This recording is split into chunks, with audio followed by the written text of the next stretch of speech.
Room 214 held a silence that felt solid, pressed against the walls like a physical weight. Mr. Harris lay flat, his gaze fixed on the white plaster of the ceiling.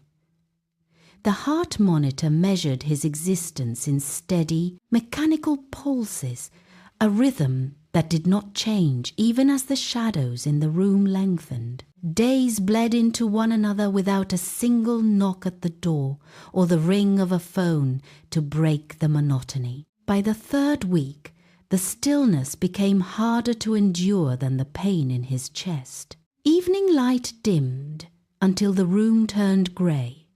Nurse Kayla stepped inside. Her presence the first movement in hours. She walked to the bedside table and stopped. The dinner tray remained exactly as it had arrived, the plastic lid still sealed over the roast chicken. She placed a hand on the metal bedrail, her expression softening.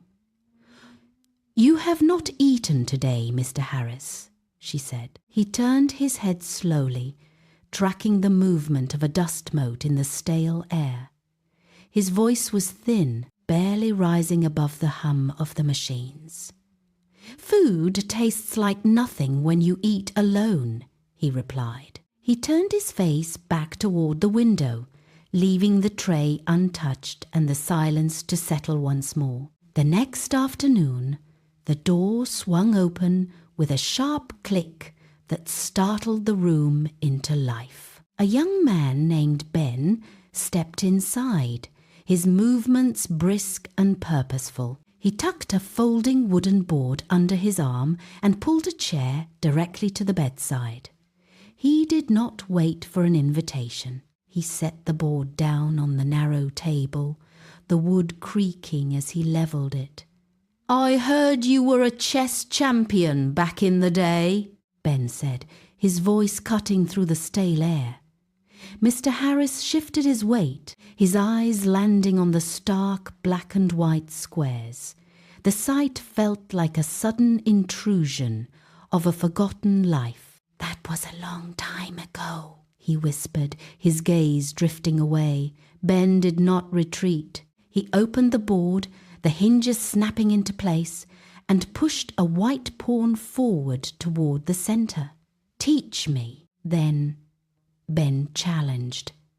The room grew still again, but the weight was different now. Mr. Harris hesitated. He watched the piece, then looked at Ben.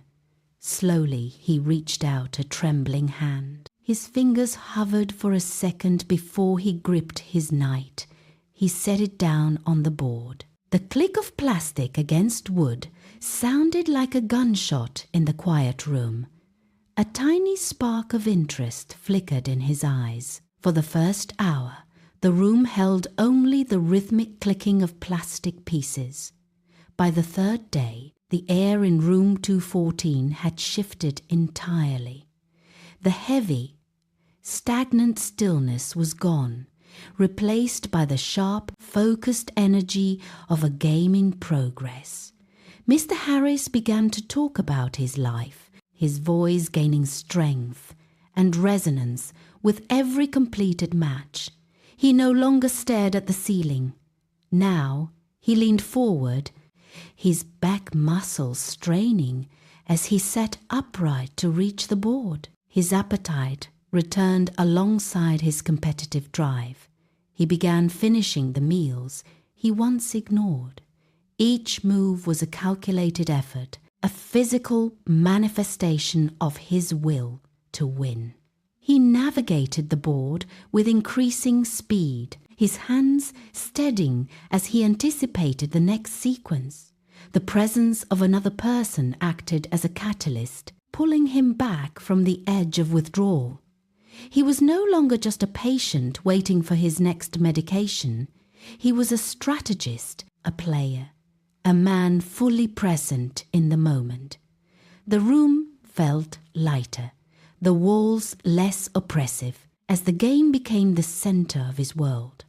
Every match was a bridge back to the life he had set aside, and with every pawn he moved, the lethargy of the hospital bed faded further into the background. The morning sun cut through the blinds, hitting the board with a sharp, clean light. Mr. Harris hovered his hand over his queen, his eyes darting across the remaining pieces. He moved the piece with a swift, final motion, tapping the wood firmly. Ben looked down at the board, then let out a sharp breath. His king was trapped, completely boxed in by the surrounding pawns and bishops. Mr. Harris leaned back against his pillows, his chest rising and falling with a sudden, genuine laugh. It was a deep, resonant sound that filled the sterile room. Nurse Kayla appeared in the doorway, stopping mid-step as she watched them. She leaned against the frame, a tray of medication forgotten in her hands. "What happened to my quiet patient?" she joked, her eyes widening at the sight of the board. Mr. Harris looked up, his face flushed and bright. He pointed a steady finger toward the IV drip stand beside his bed. "The medicine healed my body," he said, his voice firm and clear. He turned his gaze back to the board and then to Ben. "But this game healed my spirit." The loneliness that had defined his stay evaporated in the space between them. He was winning, he was laughing, and for the first time in months, he was truly back. The days following the final match were measured not in hours of rest, but in steps taken.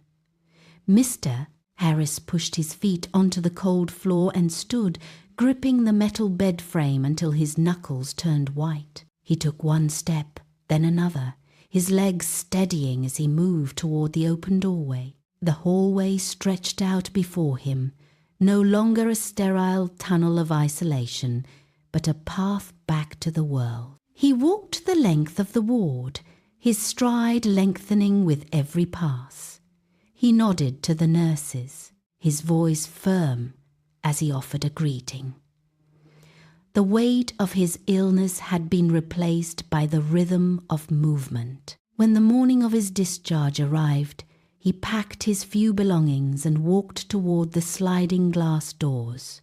He paused at the threshold, looking back at the wing where he had spent weeks in silence. The memory of the chessboard remained, a reminder of the quiet afternoons that had pulled him back from the dark. He stepped outside, feeling the air move against his face.